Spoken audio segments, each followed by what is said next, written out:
Good morning, good afternoon, good evening, wherever you are in the world. My name is Ingle Jones and welcome to BaylorIC TV Boxing Channel. Yes, this is the BaylorIC TV Boxing Channel. I have not been giving this channel as much love as I should do, but I'm back and I'm giving some love to the channel. Thank you so much for those of you that are tuning in from around the world. First point is, hold on. Good morning, good afternoon, good evening, wherever you are in the world. My name is Ingle Jones and welcome. That's just to check and see that we're recording okay. And we are. Good. So first of all, the time is now 5 to 1 in the morning. So for those of you that are in the UK or in Europe, means it's almost 2 o'clock your time, 1 o'clock almost in the UK. You're probably asking yourself the question, why are you doing a late night show? And I would say that's a very good question. And my answer to you would be the fact that I don't like going to bed with lots of things on my mind. And I certainly don't like going to bed with lots of things in my mind, especially when it's to do with boxing events that I may just forget. I don't like dreaming about things that I don't deal with during the day. And there's no way I'm going to bed thinking about some of the things I'm thinking about. So I'm going to get them off my chest now. Okay, breaking news. Danny Garcia has vacated his titles. I believe now Lucas Matisse and a person by the name of Pistol will be fighting for the titles. So interesting news there.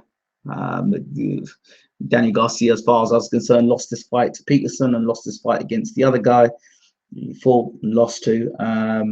I think for me, Garcia either needs to take a long rest from boxing or he needs to get a new coach. I still believe the Lucas Matisse fight has taken something away from Danny Garcia. A lot of people may disagree with me, but since he's fought Lucas Matisse, he's not been the same fighter. And if you look at the fights he's had subsequently to that, there's 2 fights you could debatably say that he lost. Is Danny Garcia progressing as a fighter? Yeah, I know his pops, man. His pops is a laugh. Angel Garcia, he's a laugh. He's a joke. Blah blah blah. He loves the strippers. Blah blah blah blah. I swear that guy's on crack. The guy's either on crack or he's on something because his behavior is whoa. His behavior is up and down and all over the place. And the guy must be on crack or something. I'm not disputing that he's not a funny character, and he loves the strippers. And I like the video they did about the cherry picking. But yeah, I think. Danny Garcia, is he actually progressing as a fighter? That's a concern. I know a lot of boxing fans will say, Danny Garcia, he's the guy that knocked out Ahmed Khan. Danny Garcia is the guy that basically almost cleaned up the light welterweight division. He beat Lucas Matisse, but let's be honest, what has he done since then? What has he gone on and done and progressed and done as a fighter? One of 2 things. Could it be that he's struggling to make the weight? Or number 2, has he reached his peak as a fighter? Danny Garcia to me still seems to me like a one-handed fighter with his left hook, deadly left hook that it is, that you saw against Peterson. He was, for me, soundly outboxed, and I felt that even if it went to the scorecards, there's no way Peterson would have won the fight. Garcia is the golden goose, and you have to basically knock Danny Garcia out, it seems, to get a draw. So yeah, I think if your face fits, then fine. If your face doesn't fit, then you'll get jobbed on the cards. It's as simple as that. So Danny Garcia vacating his title. Another bit of breaking news. Randall Bailey. I remember training in his gym in America, down in Miami. Randall Bailey is back. Yes, the big punching Randall Bailey will be making a comeback, moving up to junior middleweight. Isn't that junior middleweight, light middleweight? I don't know. Junior middleweight is super welterweight. I don't know, something like that. But anyway, he's making his comeback. Big punching Randall Bailey, and considered pound for pound one of the best punchers in the world, even today in boxing. Still dangerous. 41 years old. Had a tedious affair against Devon Alexander, but then you just saw the punch power from him when he fought Mike Jones. He can be behind the scorecards and he can pull out that one punch and take you out. He's moving up in the weight division. So does that mean now that Bailey will lose that punch power moving up? Who knows? One guy that I'm not interested in making a comeback in is Antonio Margarito. That is one guy I don't want to see make a comeback. I'm not interested in. You know, it seems that when you go away from the world of boxing and you're not spoken about for a while, and then you decide to make a comeback, it seems all of a sudden that fans forget what the heck you were doing. This was the guy that single-handedly, well, with both hands, put the beating of a lifetime on Miguel Cotto. He robbed us of a great fighter. And I think up to this day, I mean, he was getting hit with bricks that night. And that was a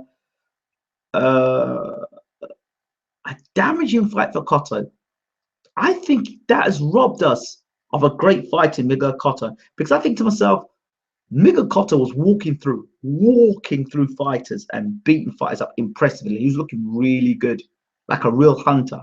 And then he came against Marcachito with those hands of stones, and see his face afterwards. He was destroyed. His face was, and beaten up badly. I'm not beaten up badly because Marcachito was any decent boxer. It's because he was damn well cheating. And the fact he got away with it then, and was getting away with it until Sugar Shane Mosley and Nazim Richardson caught him in the changing rooms. I think I'm glad Mosley knocked him out. That was nice. That was nice. So when I think about Margachito, I think about cheating. I think about he cheated not only boxing fans of the career of Miguel Cotto, that as far as I'm concerned is still not what it should be because of this cheating so-and-so. Yeah, I'm so angry about him. And then people going, oh, he's coming back. Maybe he might fight Mayweather. But no, don't give the man back his license. Man should fight again. I don't care. Guy's dangerous. Dangerous for the sport. Really upset. Pee me off to listen to crap about people telling me, oh, he's back. Well, maybe he'll do well as this. He wasn't a great fighter. He was a bully. He was a bully boy. That's what he was. And then when Mosley stuck it on him, didn't know what to do. You know, Mosley stuck it on him. Pacquiao put it on him. Man, sometimes I put the tape on and watch that fight just to see him take a beating. I'm sorry. Just wonder how long he'd been cheating in the sport. So yeah, but you know, I also, it does make me wonder as well.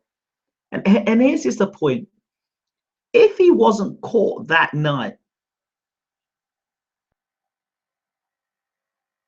he would have got in that ring and fought Sugar Shane Mosley and hit Sugar Shane Mosley with them shots as well. What would have happened in that fight? You know, I think to myself, do the governing bodies, do they know about these things going on and they keep it quiet because it's a popular fight that's bringing a lot of money? Is that what's going on? Or is it just a case of just an unfortunate situation? I've become so skeptical now about the sport of boxing that I'm convinced there are fighters in the sport, I can't prove it, but there are fighters in the sport that are definitely on PEDs, right? Definitely on PEDs, and definitely, right, they're cash cows. And because they're cash cows and they're getting backhanders, you know, the people who make me doing the examinations and checking these guys out are getting backhanders. Because of that, we don't have a fair sport. And then you've got guys who are genuinely in the sport, who are clean, and those guys are being punished because their face may not fit, they may not suit the agenda, you know, they may not be playing fair ball. And I have a problem with that. And I don't think, no matter what I talk about and say about it, It's out there. There are fighters on PEDs. And so with that, I've always said, and I know a lot of people argue with me about this, but I think, in my opinion, my own personal opinion, that to make it plain sailing, every fighter should be allowed to use PEDs. And people say, "Oh, no, you can't do that. That's wrong. How can you condone that?" Well, let me put it this way: there are guys out there using it anyway and getting away with it. Oh, you're condoning the use of PEDs? No, I'm not condoning the use of PEDs for anybody. But because it's an unfair playing field, you make it.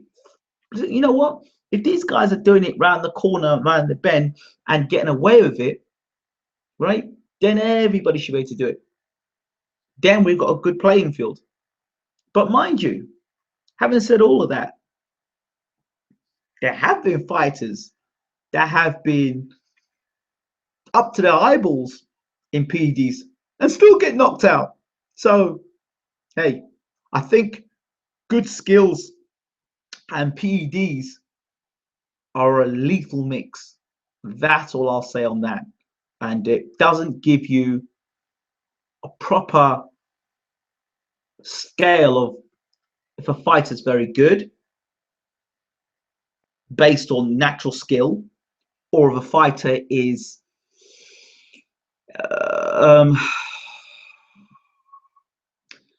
if a fighter is good based on PEDs, or fight is good based on their actual natural skill and talent.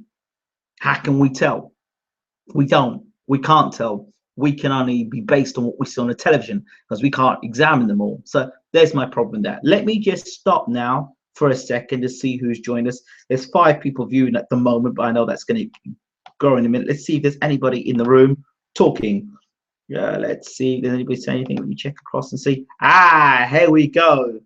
Here we go. Here we go. Here we go. Legend of the stink meter. No problem with catchweight as long as there's no world titles involved. I haven't got there yet, but I will talk about it. To be fair, there's no evidence Marcachito cheated the night he faced Cotto. It was only in the Mosey fight where he was found to be cheating. Evening, that's legend of the stink meter. Well, yeah, I know you say that, but as far as I'm concerned with Marcachito, he cheated against Mosey and got found out that night.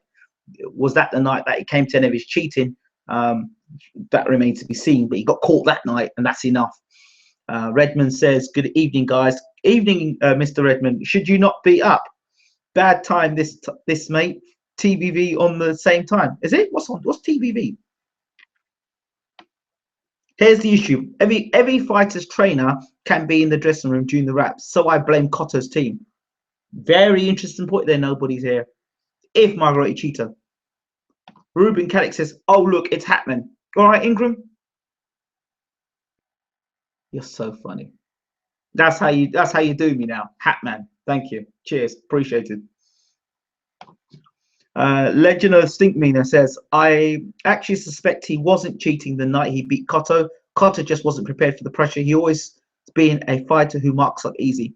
Yeah, he marks up easy. But them marks he had in his face, they weren't by fists, man. I haven't seen any fighter's face that looks like that afterwards. He looked like he was getting hit with bricks.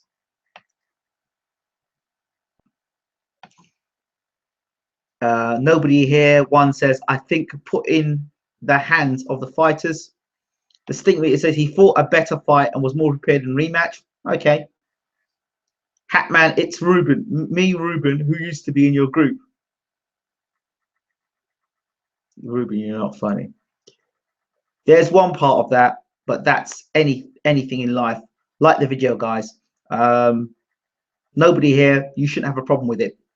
The legend of Stinkmeater is, yes, I know, Ruben. Hello, hi. Oh, wait, it's Hatman, the legend of Stinkmeaner. If it is, then hey, Hatman, how you doing, man? Shout out to you. No way. People hurt themselves. Ruben Caddick. I was forced to leave the group due to abuse by Woody and Rob.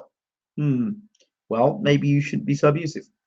I don't know what you said, so I can't say. But according to what you said, you shouldn't be so abusive. But hey, what's abuse these days? Stinker says, yeah, Tony Thompson said that they should legalize PEDs for everyone as well to make it a level play field. Absolutely, absolutely. No, Hatman is in the chat. Ha ha ha. You know the YouTuber Hatman. Yes, I know the YouTuber Hatman, but I just clicked now. You did this last time with Boxing Gossip. LOL. Yes, I did. But it is 9 minutes past 1 in the morning. Hatman, wherever you are in the world, is definitely not the UK. So if you could, you know, if you're there, how are we doing? It's good to see you, man. We never got to do the interview, which I really wanted to do with you. Anyway, so what was I talking about? I was talking about Margarito, Cotto, and anyway, Randall Bailey making his comeback. Danny Garcia obviously now has given up. No, I got abused by them, so I left. Okay, you're not going to get abused tonight. Danny Garcia's vacated the titles. Right, my next, I'm going to go on about this catchweight thing, but there's a few things I've got gripes with. And the first gripe, I got out of my bed in the morning, as you do, and my phone was buzzing, Twitter, and all the Twitter feed come through. So as you do with your Twitter feed, you check through your Twitter feed, then I see Danny Coyle. Do I say no? No, I say Coyle. Tommy Coyle versus Luke Campbell. I said, all right, yeah, I know them guys are going to fight soon. Yeah. WBC eliminator. What? WBC eliminator. What the? Who has Tommy Coyle fought? Now, I think Luke Campbell is an excellent fighter. I really do think he's really talented, right? At the moment, he's very talented. I think he can go places in the division. And what I like about Campbell, he looks like he's got a bit of that killer instinct in him, that sort of nastiness about him, just like Frampton's got. I like that in a fighter. I like to see it in a fighter. But Tommy Coyle, Luke Campbell, right step up for Luke Campbell. But Tommy Coyle's going to get destroyed as far as I'm concerned. I don't see that being a fair fight. But WBC eliminator. WBC, not a British title fight, or even at a stretch a European title fight. WBC eliminator. Excuse me? I think that's absolutely disgusting. Personally, I think it's disgusting. Anyway, next thing. So I think, nah, maybe it's just me. Maybe it's just me who's overreacting here. So I put my head back in my bed for 5 minutes. Thing goes to go. Bzz, bzz. Say it again. I wake up again. Paul Smith. I said, oh, what's he got to say for himself? Andre Ward leaves himself open. He's vulnerable. Oh, flip's sake. Now he's talking about Andre Ward and he looks like he's just got to say something, that Paul Smith. So I'm thinking, oh man, it's all right. So I put the phone back down again. So you know, I better get up. Then to top it off, Anthony Joshua, WBC #2 in the world. What? So we've got 3 things. I think, like, what is going on in the boxing world? What the hell is going on? And then I did a video mostly about a month and a half ago, and it was about Oscar De La Hoya looking like he may be making a comeback. And the more reports that are coming out, there are more reports saying that he might possibly be making his comeback. So, well, I don't know what to say, really, guys. We'll go first and foremost. Tommy Coyle versus Luke Campbell. Great step up for Luke Campbell in terms of, you know, obviously he's fighting a better guy, but still, I think he's going to blow Tommy Coyle away.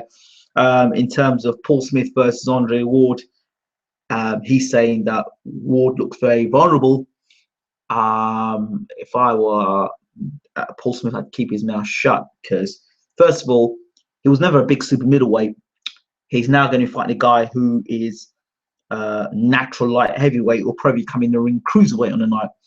And it'll be interesting to see what Andre Ward looks like, but he'll probably be hitting a lot heavier, and he's probably going to bully Paul Smith in there, and he's probably going to be quite devastating as well. In fact, he's saying that Andre Ward is vulnerable, and he's open, and he's easy to hit. Paul Smith might be finding himself very easy to hit and very vulnerable, because the last time I looked, Paul Smith was no Floyd Mayweather. He was very vulnerable and easy to hit. So those are my thoughts on that point. Um, Anthony Joshua ranked number 2 in the world by knocking out Kevin Johnson. Right. Okay. It was an impressive performance, knocking out.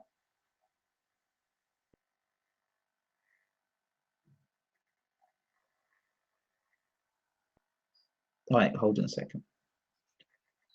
Nick Alston. Good evening, Nick, or good morning, Nick. I am the WBF super middleweight champion of the world. Who wants some?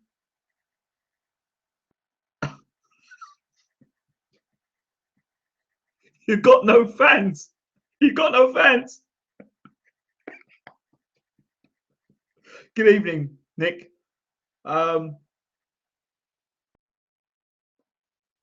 I don't even give Smith a puncher's chance, and that says a hell of a lot. Smith is going to get a beating. I mean, yeah, I'm sorry. I mean, the Abraham fight has elevated Smith into a position that I don't think he belongs. I mean, I like Paul Smith. Okay, I liked Paul Smith when he was in a contender, and as he was starting to come through the ranks, I liked him. But I don't know. I don't know if it's since he got beat up by De Gale or he got smashed by Groves. But since between that time, his personality seems to have changed, or that role he's got at Sky Sports. One of the three things, or is the fact he's been on Twitter and getting lots of abuse. Oh, you missed light. Oh, you are the super light middleweight champion of the world. Who won some? Are you serious? Are you seriously the WBF super light middleweight champion of the world, Nick Alston? Catchweight, innit? Yeah, right. Right, okay, fine. I'll get to that in a minute. I'll get to the catchweight point in a minute. What was I talking about? I forgot what I was talking about. This is what happens to you this time in the morning. Yeah, Paul Smith. So, you know, he's going to get smashed. Honestly, I just don't see Paul. What's his name? Andre Ward's pretty smart. He's picked a guy that is well known in the UK and is a pundit on Sky. He's going to get pummeling. Mike Redmond says it's due to Smith versus Abraham. It's a fight that Ward won't get much grief for, even with the layoff. Mate, if I could win a WBF babble without even training for.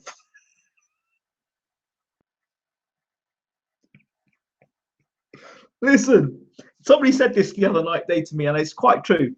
If Kevin Johnson was to take part in the World Heavyweight Championship talking match, he'd be the undisputed, undefeated champion, pound for pound, the greatest. Well, I won't say he's the greatest because you got Ali that's up there as well, but he'd be up there definitely. Smith is going to get his jaw broke.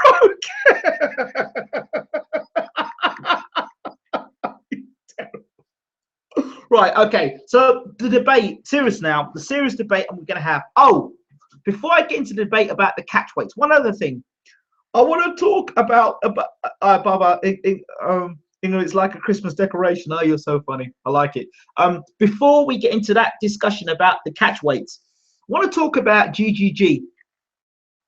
And I want to mention a fight in particular because people say, oh, you know, is he invincible? First of all, GGG is not invincible. He's looked very good against guys who are not prepared to hit him back hard. WBU for life. What you WBF before? Fury's already out. Talk Johnson. WBU reign of terror. Hey, listen, don't knock Hatton for that, because that, you see, you knock Hatton for that, but that was the building of Ricky Hatton. If more promoters actually went down the route that Frank Warren did to build your fighter up, you'd have people around a lot longer. Hatton just didn't look after himself, to be honest. So the WBU wasn't a bad route for Hatton. Made a little bit of money along the way. Fought guys like Ben Tacky and a few others, and then, you know, me around taking over. Okay, great stuff. Okay, so back to my point. GGG and blueprints of how to beat GGG. I think I said this in my Twitter feed. And there was a fight I kind of came across. It was Oscar De La Hoya versus Julio Cesar Chavez. Yeah, it was a later version of Julio Cesar Chavez, but it's that sort of movement that De La Hoya gave against Chavez is a sort of movement that's necessary to beat someone like GGG. So you need to have good movement, good lateral movement, in, out, and be able to move to the sides, and be able to throw good, hard punches when necessary. You see, a lot of people talking about GGG and be able to, I'm getting fed up of hearing about, well, you know, he's very good at closing down the range. He's very good at closing down the range. Well, I can look good at closing down the range against guys that are scared of hitting me back, or guys that have no intentions of hitting me back, or guys that are more concerned about survival than actually, you know, looking to knock you out. And that's a totally different mentality altogether. When you look at somebody like the kind of guys GGG has fought, the sort of guys GGG has fought, you know, there's been nobody out there. You go through the list of guys he's fought. Yeah, the guys. Oh yeah, well, Curtis Stevens, he's a puncher. Yeah, but he might be a puncher, but he was a puncher that when it came down to the big fight, didn't want to know. You know, I look at it as that. You see, I look at punchers like I keep saying before, Julian Jackson, Nigel Benn, you know, the G-Man. These guys that went out there and really went out there to take your head off. So GGG goes out with the intention to take your head off. Make no mistake about it. He goes out there to take your head off. Forget all the nice smiling and the Mexican dancing. Forget all that shit. GGG goes out there to take guys' heads off. And so with that mentality, you need to have a guy in there that will back his own punch and back his own movement. So let's see what people are saying. Got to have a jab and control distance. He doesn't fight fighters that control distance. Well, no, he doesn't. He doesn't. And if you look at what he did against our friend Willie, I hope God can help me, Monroe, because, you know, Monroe was talking about beating GGG, but then he started talking about, oh, well, I hope, you know, God's going to be there for me. You know, he went in there and he didn't have a hope in hell against GGG because he didn't have any artillery. He was not known as a puncher. So if you're not known as a puncher against someone like GGG, who is a puncher, the writing's kind of on the wall for you. And so it was only a matter of time before, and then he popped that stupid jab out and got knocked over. But, you know, it's target practice. The only movement Chavez has is taking a draw off his bong and answering it off the dominoes guy.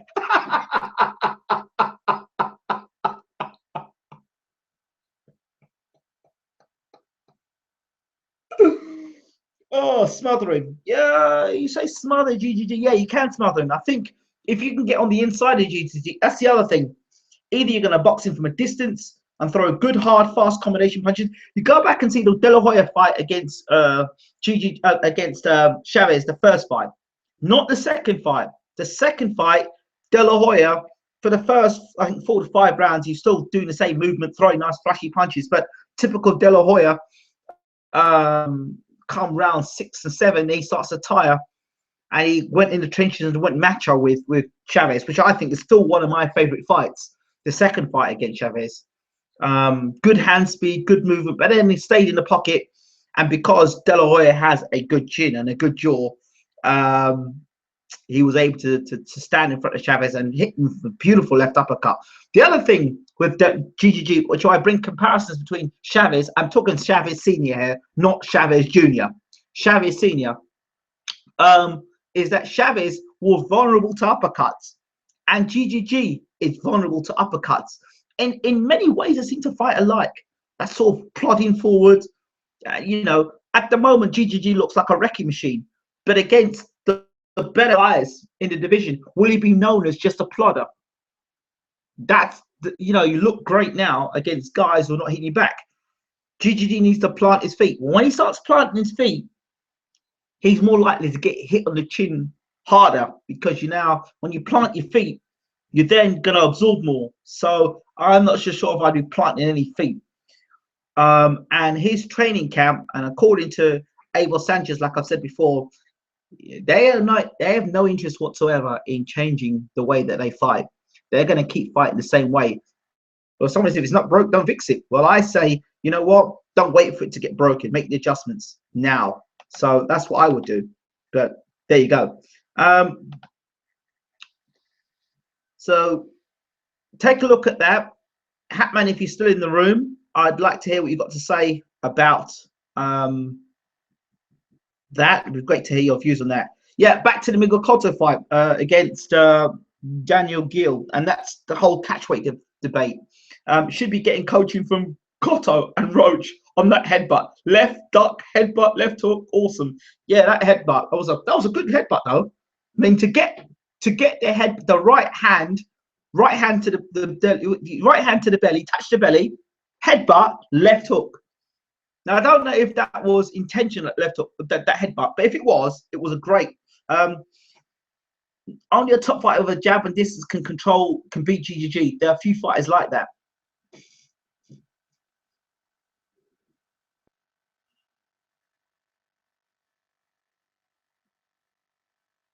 So I keep saying Peter Quillin might be quite good, but Peter Quillin, again, his mentality is questionable for him. The two guys I would like to see GGG fight.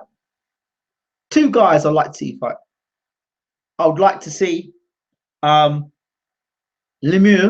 fight GGG. I would like to see Andy Lee fight GGG. Andy Lee, because of the range and that power he's got in that left hand, that right hook, what it is. I like to see that land on GGG, and Lemieux, because we know he's a pure puncher, and that's his mentality, to knock people out. So the left hook only grazed Gill. Check the replay. Oh, so it was the headbutt then. What was the headbutt then? One by headbutt. Okay, so we're going to talk about the catchweight fights and the catchweight debate. Headbutt ruined him. Would have lost regardless. I don't know about that. I'd like to see him fight. Quillin's question mark, scaredy cat, possibly. I would like to have seen that fight 160 pounds. I really do. I would really like to see Gill fight 160 pounds. I think Gill stood a good chance against Cotto at 160 pounds. His natural weight. But anyway, I'm going to talk about the catchweights now. It's something that's a real concern for me. And here's my problem with catchweights. I think catchweights are a bit of an illusion. And here's my point. Hear me out. If you're making a prediction, and I'm finding it increasingly more difficult to make predictions with catchweight fights. Now, one fight I always wanted to see, and people say, well, you're crazy, was Oscar De La Hoya fight Roy Jones Jr. But because there was so much weight difference between the two guys, it was not a fight that would have happened. But I still would like to see both in their prime sort of fight one another. And so a catchweight sort of like is that sort of fantasy thing. No belts on the line, but fantasy, that's cool. If you're going to make fantasy matchups, catchweights are brilliant, okay? Because one guy's going to have to come down or one guy's going to have to go up. That's cool. That's fine. But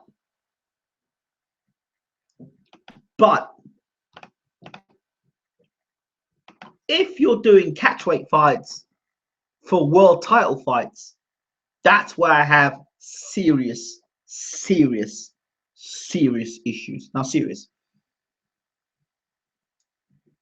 Because we saw a fight, the WBC middleweight championship of the world being fought at 152 pounds. If I'm right in saying that's a light middleweight fight. That's a light middleweight fight. Am I right? Am I wrong there? That's a light middleweight fight. So the WBC middleweight title champion, defending your title at 154 pounds or below 154 pounds. It's ridiculous.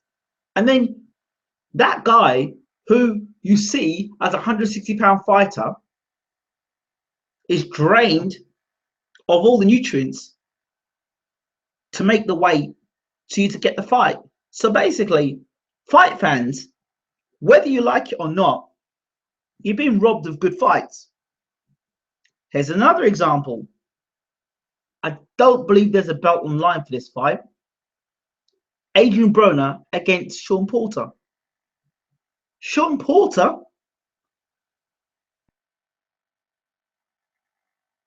according to Keith Thurman, used to box as a middleweight.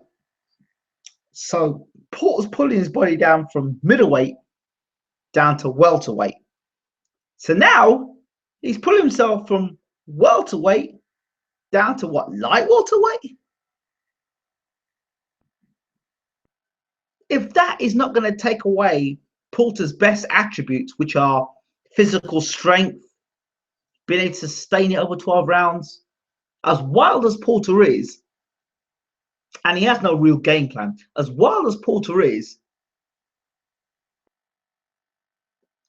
and he's able to sustain it for 12 rounds, being drained, yeah, there's no belt, that's what I said. Being drained, I mean, really, you're draining your body from middleweight right down to light welterweight. I mean, it's ridiculous. And then if Broner then knocks out Porter, what are people going to tell us? Oh, Broner's brilliant. He's brilliant. He knocked out Brook. Couldn't do that. That doesn't really bode very well, because that isn't good at all. That isn't acceptable. So fight fans are being ripped off because fighters do not want to fight. Now, if Broner's a welterweight, if he believes a welterweight, fight a welterweight, fight the man at welterweight. It doesn't make any sense whatsoever to me personally. And as a fight fan, you're going to get to see more and more and more catchweights, and more until boxing fans turn around and say something different. So my thing is, catchweight should only be allowed for non-title fights. But when there's a world title on the line, people are fighting to make weight. They should fight at that weight class. And I think that Miguel Cotto, should he not be able to make the weight as at middleweight, he shouldn't have a title, should be ripped off of him. That's what I personally think. And I go back to the point, and people may not remember this. After Miguel Cotto got beat by Floyd Mayweather, he was using the R word, retire. And if you go back and look at 24/7, he was talking about, back then when he got beat by Floyd Mayweather. Then he came back at like middleweight, I believe, and he fought Austrian Trout. An Austrian Trout, I predicted would, box the pants off of Cotto. And then I think he moved up and he fought Martinez, who was shot to pieces, absolutely shot to pieces. I mean, the guy came in. The only thing that didn't happen with Martinez, he wasn't wheelchaired to the ring. But if it wasn't wheelchaired to the ring, inside to the ring, he's got wheelchaired out of the ring. Both legs broke down in him. So Michael Redmond says, until people stop going, it won't change, mate. Until people stop subscribing and buying pay-per-view, they will keep the money printing exercise to their advantage. Yeah, they will. Yeah, and there are dumb fans, and there are because dumb fans. What was the one I said the other day? And there are numb fans. Dumb fans are fans that should know better.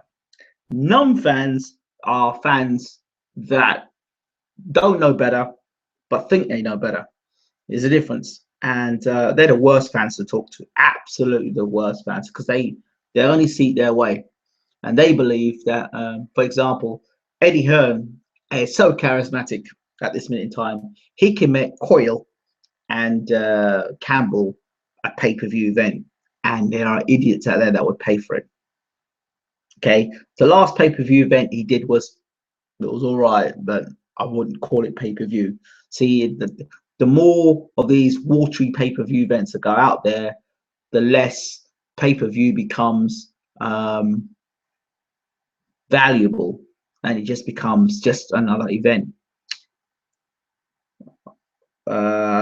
Nobody here says, what happens if a side fighter will give another fighter more money to a catchweight? A side fighter will give another fighter more money to catchweight.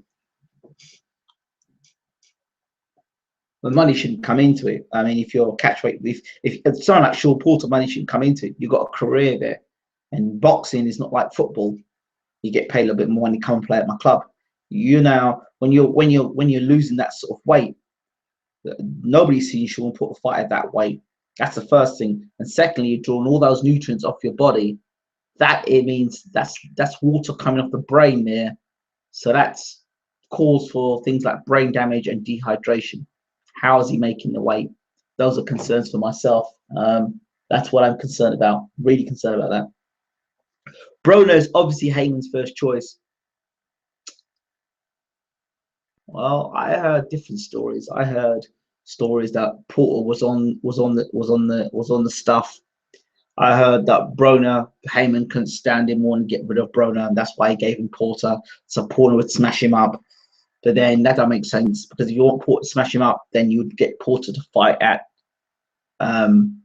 welterweight, surely. Porter Broner is free in USA. It's free in England. It's free in Ireland if you're on a laptop, from what I know. Porter has marketability. Has he? I don't think so. Can't stand them Hearns fanboys. Yeah, I agree. No marketability. I mean, yeah, Porter's got no marketability whatsoever.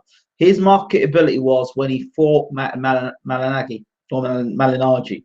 When he knocked Malignaggi out. That's when he was. He had some sort of rise there.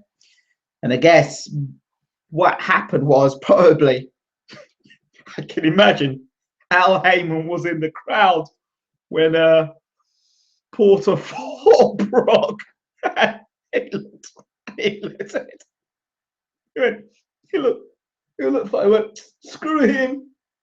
I can't be dealing with no more. But he walked out the arena for the 12 rounds. So a lot of people in the UK were like, what? Brook won that fight on points. But Al Heyman probably said, give that boy the decision. I don't care. If he goes 12 rounds, give that boy the decision. I can't stand that Porter. He's a fraud. And he walks out the arena with all his bodyguards and everything. So I wouldn't have been surprised, to be honest. Oh dear. Porter used to be a middleweight. Yeah, he did. Well, he was boxing middle as an amateur. So yeah, according to don't you think that gives fighters, don't you think that's a fighter's choice? Well, is it a fighter's choice? I don't know. What other fights were on the table for Porter? That's the question. I don't know if he's a middleweight as a pro, but what other choices? You know, the fight I wouldn't mind seeing, Porter versus Khan. I'm surprised Khan's not talking about Sean Porter, because that would have been an interesting fight to see.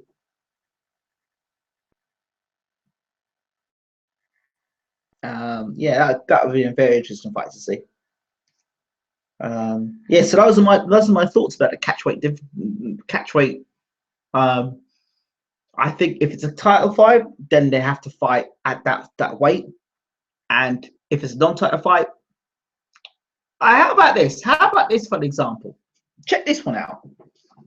How about I don't, mate? What do you mean? You don't what? Explain what you don't. I don't. Yeah, I don't think he did fight as a pro, as a middleweight. I could be wrong. I don't think he did. Yeah. Check box rec, because that's really reliable. Most of the time.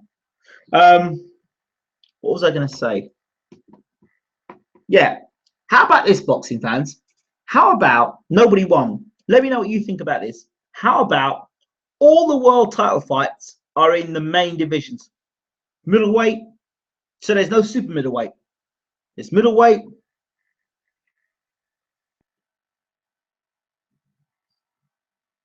featherweight, middleweight,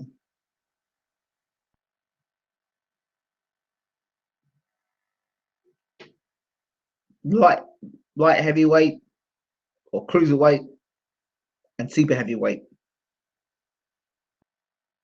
How would that work out? So your non-title fights, right? And then your title fights are at that, you have to weigh in at that weight. You have to weigh in at 160 pounds for the top big fights. How does that sound? Do you think that could possibly work? So that stops people like Miguel Cotto draining people of weight. Could that work? So basically, your world title fights are at middleweight. There's no super middleweight. There's no light heavyweight division, which is the cruiserweight. Buglioni versus the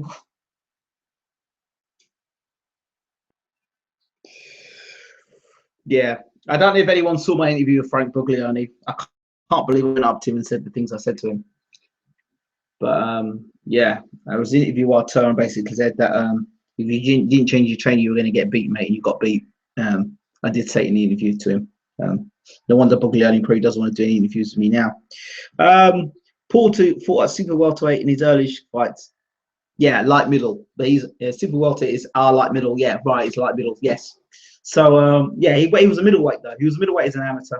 Fought as a light middleweight and then moves himself down. I remember going to the States when I was training in the States. And in the UK, I boxed as a welter, light welter, 63, 65 kilograms. And what they did, they'll bring down, they want to bring you down right down to what lightweight. The Americans are very much want to bring you down. They say bring you down from whatever weight you walk around. They think they should bring you down 2 weight divisions. So if you walk around as a middleweight, then you should fight as a welterweight. If you're a welterweight, then you should try and pull yourself down to probably like a featherweight. He says, sounds terrible. If a fighter wants to win, he has to say no if he can't make the weight. Yeah, that's it.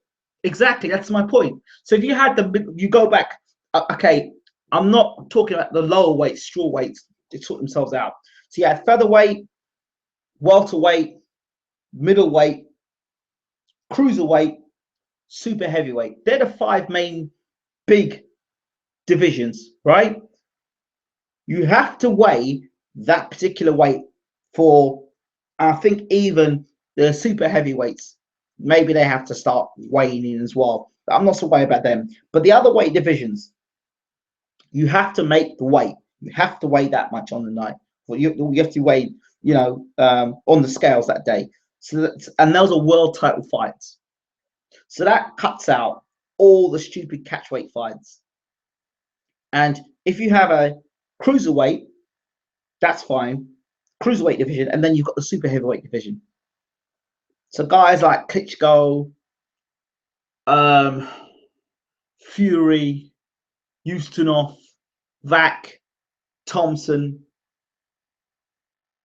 that would work. I think that would make boxing maybe a lot safer. And then we'd have a true value of what a world champion is. So let's imagine now, let's do this a second, yeah? Just for a minute, with that proposal I've put down on the table now, let's have a look at the division again. First of all, Miguel Cotto would not be in the middleweight division. Canelo would have to make a decision. Are you a welterweight or are you a middleweight?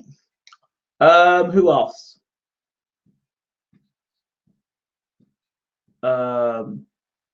David Haye would be staying as a cruiserweight. There's no way he'd be fighting a super heavyweight. Same with Tarver. He'd probably stay at cruiserweight. He wouldn't go up to heavyweight because it'd be super heavyweight. Let me think. Super bantamweight would now be featherweight division. So you'd have people like Carl Frampton in the featherweight division. There were even bigger fights in the past, so I don't like the super heavyweights. Okay, you don't like. So you're just saying basically heavyweight then. So then, okay.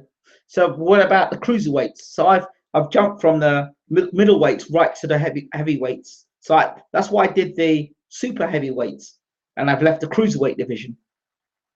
Yeah, because if I do it that way, then it gives people that are the middleweight, and if you really want to go up, you can fight a cruiserweight.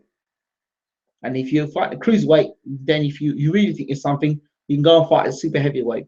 I'm just doing it as that. Michael Redmond says, Jesus, man, you can't lose that much and be safe. Lose too much water around the brain draining that much. That's dangerous. Exactly. People don't mention that. People don't talk about those things in boxing because you know what? Shh, keep that quiet. Don't talk about that. So you've got Porter going into a fight now. He's never fought at light middleweight, right? There should be no or super, just one single weight. That's my point. Back to the old school days. You go back to the old school days and all these jokers that are around at the moment. Like now, Amir Khan, he'd have to fight welterweight. There's no light welterweight shit. You'd fight him welterweight. And if you couldn't make like welterweight, if you couldn't make welterweight, you go and fight a middleweight. And let me tell you something now. All these guys say, "Oh, I can't make the weight no more. I can't weight the weight no more." Okay, you'll find your ass in the middleweight division, and you'll find real quickly. You know what? I better cut weight, because if I don't cut weight, I'm going to get my ass punched by a guy who's naturally bigger than me. So I think if we did it that way, the likes of unfortunately people like Frankie Gavin wouldn't be able to say, "Oh, well, you know what? I'm big at the weight." Well, you find out against Kell Brook, you weren't big at the weight. That you've got a guy who's much more powerful than yourself. So I think that by having this, it cuts out a lot of the "I can't make the weight" excuses, and you know, failing at the weight means you don't fight. Simple. You do not fight. And you have a fighter on standby. So if our friend decides to turn up and not make weight, it's okay. Your fight's off. It's for a title fight, your fight's off. The other guy can get a world title shot. There we go. Problem solved. Well, the fight is 145 pounds. I think he'll be fine. You think he'll be fine? Nah. I don't think there's any value in reducing divisions. What? You mean there's no value? Of course there'll be value. Of course there'd be value. That all this draining of weight of people would probably be lessened. I think there'd be more value as well. People will not be able to say, "Well, I can't make the weight." You damn well made the weight, because you know, if you don't make the weight, you're gonna have to fight a guy who's maybe twice the size as you. So I think there's lots of value. It brings value back to boxing. Whether it reduces the amount of catchweight fights, possibly. But if you're having catchweight fights, the catchweight fights are there. But they're there for the basis of entertainment purposes and not for the basis of world title fights. World title fights need to be given the value that they are, and they get cheapened when you get people like Miguel Cotto coming at 152 pounds when he's not even a fight in the middleweight division. It's a disgrace, and a disgrace to all the other former middleweight champions. Look at guys who were middleweight champions. I mean, look. Sugar Ray Robinson, Sugar Ray Leonard, Marvin Hagler, Thomas Hearns. And you got this punk, Cotto, prima donna. What would Hagler, Hearns, Leonard, Duran, Barkley, McCallum, Tony, well, I don't touch Tony so much, Roy Jones, what would those guys have done to someone like Cotto? I mean, let's not even talk about it, man. Let's not even talk about it. Cotto's got a fan base, I understand. Oh, Mr. Hatman's back. Going back to what I said earlier, Pacquiao smashed up Cotto's face as bad as Margarita did without illegal hand wraps. I just think Cotto swells marks up easier. Margarita is a cheater, though.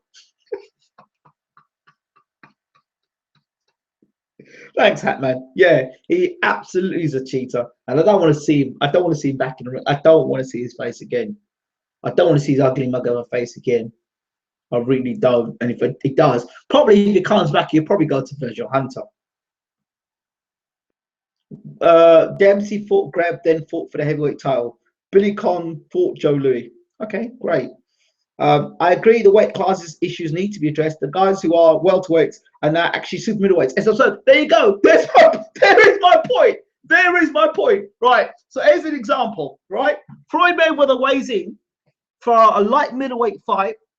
Under 154 pounds, but he's still around the area of that, so maybe 152 pounds, right? See, he's defending his title. Stupid Canelo says, I can lose a few pounds. He says it, everyone hears it. So what does Floyd Mayweather says? Right, bitch, I'm gonna make you stick to your word. So he loses a few pounds.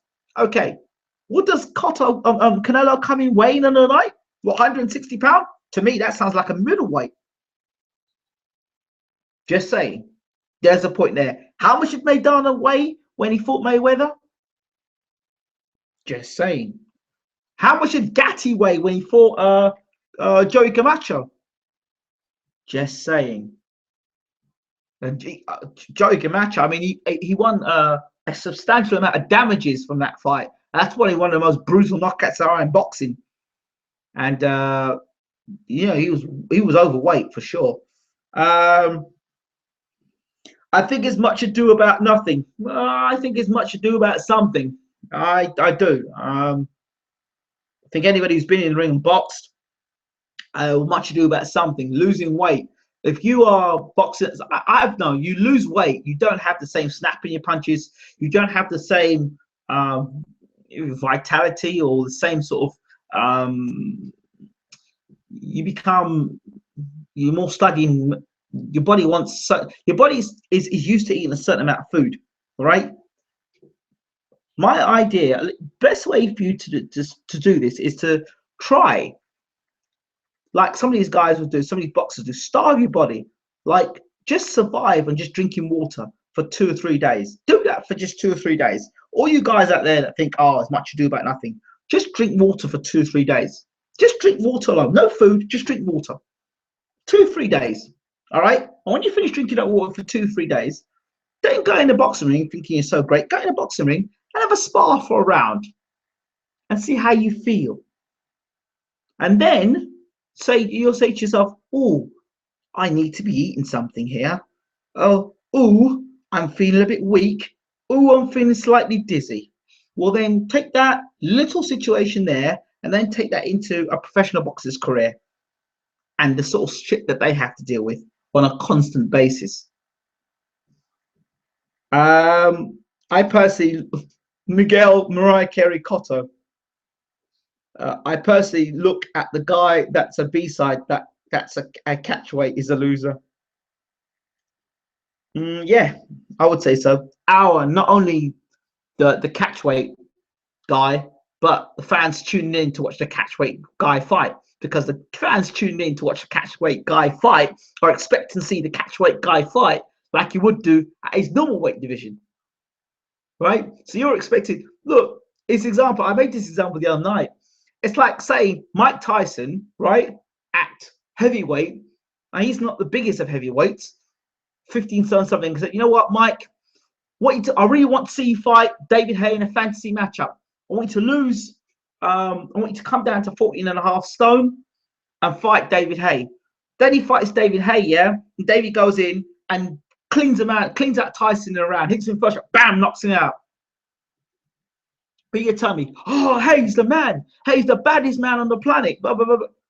Well, what have you got there? You've got a man that shed himself, right, to X amount of weight so that the A side of the cruiserweight division can fight the B side, which is Mike Tyson, to come down and weight. I mean, well, it's ridiculous. But we all know if Haye went in the ring with peak Mike Tyson, we all know what would happen. Yeah, I know there's a couple of people out there that would believe that Haye would beat him. But you know what really happened. So I'm talking about the Mike Tyson that fought Trevor Berbick. I'm talking about the Mike Tyson that fought Larry Holmes. I'm talking about the Mike Tyson that Mike Tyson. So yeah, just a point. Then you should have a conversation about fighters that take catch weights that can't make weight. Why are they signing? Because of the dollars. As long as you're not shivering, you can do it.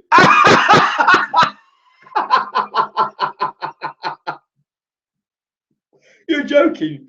As long as you're not shivering, you can do it. You're 14.5 stone now. Smash Haye to bits. Smash him on the shoulder and you start crying, then smash him on the China chin. All right. Michael, I'm not arguing with you. 14.5 stone now, right? Okay. How tall are you, Michael? So yeah. And what do you think about that? What's your thoughts on it? And it's now coming up to almost 2 in the morning, so I have kind of gone over a bit. Is there anything else that anybody else would like to talk about? Ah, yeah. I read a statement, yeah. Amir Khan, I can see why people hate Amir Khan. I can really see. I can see why people hate Khan. Khan made a statement. He went, Floyd Mayweather needs me. I will increase his fan base.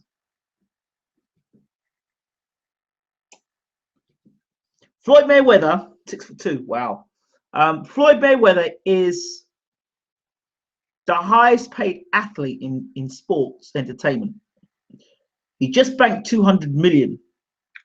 He's pound for pound the #1 fighter in the world. Just finished beating pound for pound #2 in the world.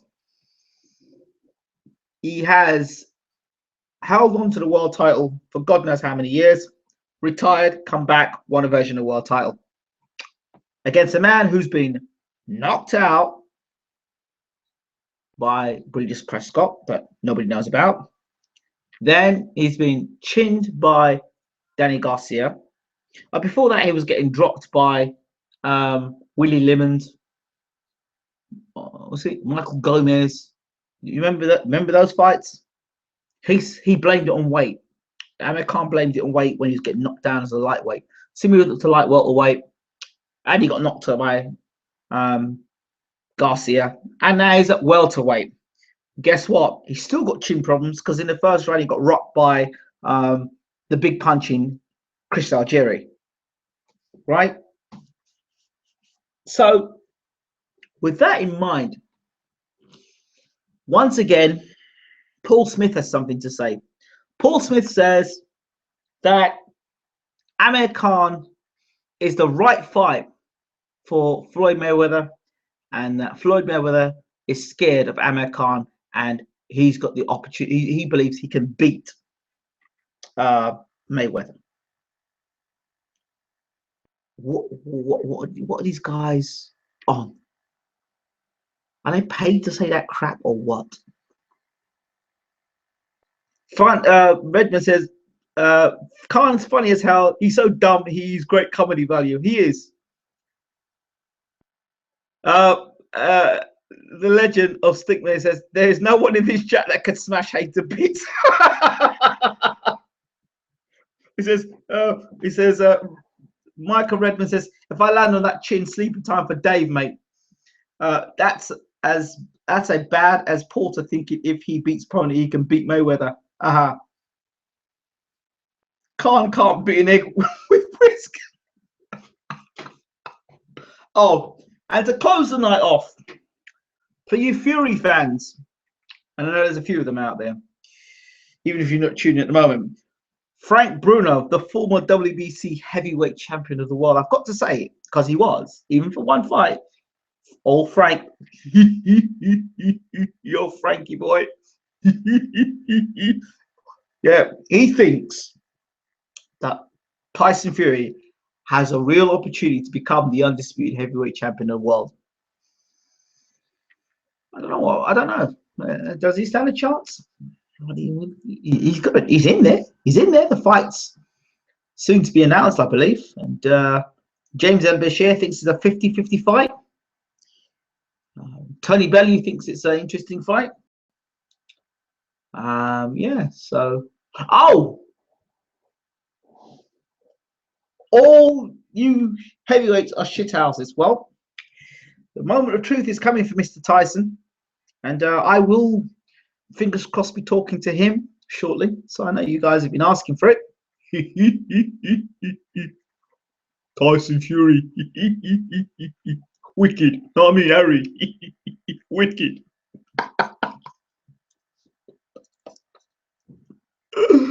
Oh,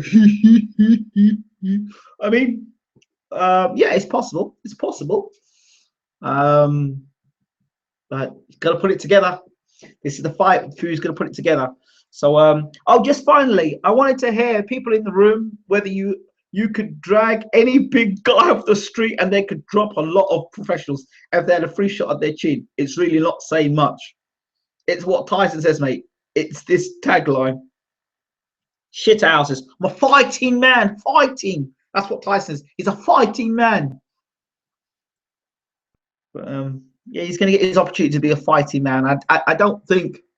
I think he'll only be a fighting man against Klitschko if he needs to be. I think Peter Fury is going to make him fight as scientific as possible against Klitschko because he knows one mistake and he does what he does against Cunningham or he does against Pychek, it will be lights out. But in the ring, he destroys everyone here, clearly. LOL. It's what Tyson says, mate. It's his tagline. Yeah, that's it. You're shithouses. He says that. What else has he said? He called Price a plumber. The thing is, I said this. I'm going to ask Tyson as well. What will the British Boxing Board of Control say about Tyson's antics? Will Tyson be able to kick off with Klitschko? Because clearly he's already been told, look, if you naughty boy Tyson, if you're a naughty boy again, we're going to strap up your mouth and we're going to ban you from boxing. Really? There are much more serious issues the British Boxing Board of Control have got to deal with rather than the fact of Tyson opening up his mouth, which I think is just ridiculous. Did someone say Fury? Oh, God. I didn't say free shot, mate. I'm quick. He could definitely lay me out, no doubt. I would give him a go at least, trust me. Are you getting a Fury interview? Well, I can't tell you I'm getting a Fury interview, but it's the basis of him wanting to do the interview. But as long as he's willing to do the interview, then I'm willing to interview him, and he's willing to be interviewed. Then you'll get a Fury interview. You'll get probably 2 for the price of 1. That's what we're planning. We'll see what happens with that. Oh, just a question before I leave, before I end. What did you all think of the comments of Tony Bellew? Tony Bellew said that he turns the volume down when he listens to boxing, and he turns the volume down when he watches himself box. So I think even Tony Bellew was very diplomatic with the truth there. He probably thinks that Jim Watt is and Nick Pauling, horrible, appalling. Nick Pauling, that's his name, Nick Pauling. Tyson will, come on. Okay, well, I'm sure he will. But, you know, you should arrange a Skype and you give both Hay and Fury and then add them both to the same call.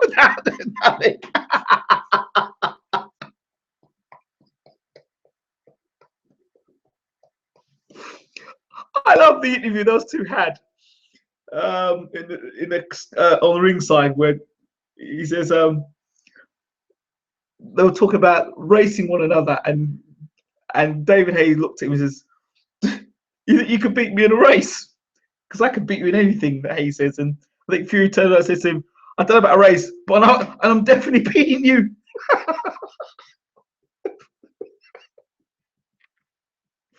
Those are two characters, I'll tell you.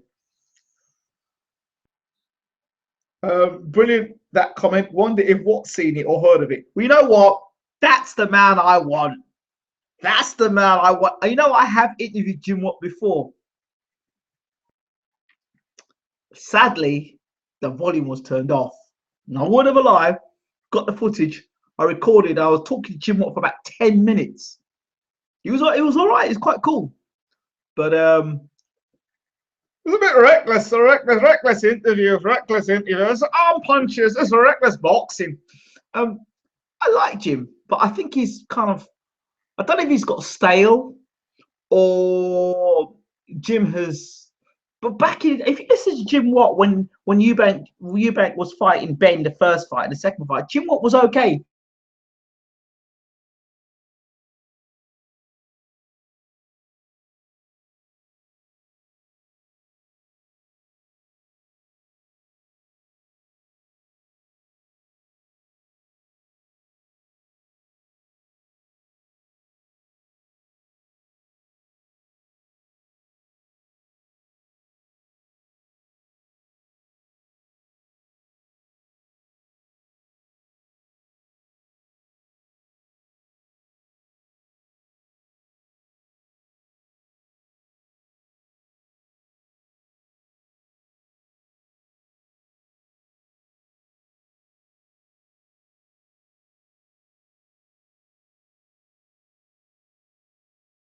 The Jim Watt impersonations at home might not be such a good idea. For those of you who also want to know, John Rawling, yeah, he was all. Yeah, he was. You see, Hatman agrees. Back in the day, Jim Watt was all right. Back in the ITV days, he was all right. It's since he moved to Sky. I don't know if he's become bitter at Sky. I don't know. I think I said before. I think Jim Watt does his scorecards at the press conferences. I think he sits at the press conferences and he's marking people that score press conferences. He's marking them, and then he's like, "No, I don't like him. I don't like the way he's dressed. I don't like what he's saying. He's an Eddie Hearn fighter. No, I don't like him because of that. Yeah, don't like him. Don't like those trainers. No, he probably didn't vote for the Scottish National Party, so no, definitely not. No. So then, by the time you get to the fight now, Jim Watt has already got his scorecard. Fight is over, right? So Jim Watt pulls out his scorecard. I've got him down on my scorecard. Yeah, well, of course, Jim, you've got him down on your scorecard. You have the scorecard set from the press conferences. So yeah, that's my thought. Jim Watt. Yeah, that would be I'd love to interview Jim Watt, but they say be careful what you ask for. So yeah, it'd be very interesting. While we're at it, be careful what you ask for. Nicholas Walters versus Lomachenko is the fight that everybody seems to be talking about now. Be a very interesting fight. What happened to the broadcast? What broadcast? ITV, Channel 4, what? I don't know. Yeah, so Lomachenko, that's the fight that they're talking about. Issues at Ingram's end, mate. What? Really? I haven't ended. Still broadcasting. Not for you guys, not me. I'm still recording. So probably you guys have got disconnected. No, I'm still here. Well, it seems that you all have left me. So I guess fair enough. But anyway, thank you so much for tuning in.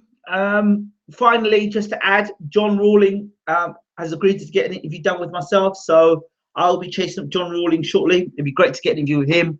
He's one guy I think talks a lot of sense. He's one of the more sensible guys in boxing. A nice guy. Talk to John Rawling. Every time I get to see John Rawling, I talk to him. Nice guy.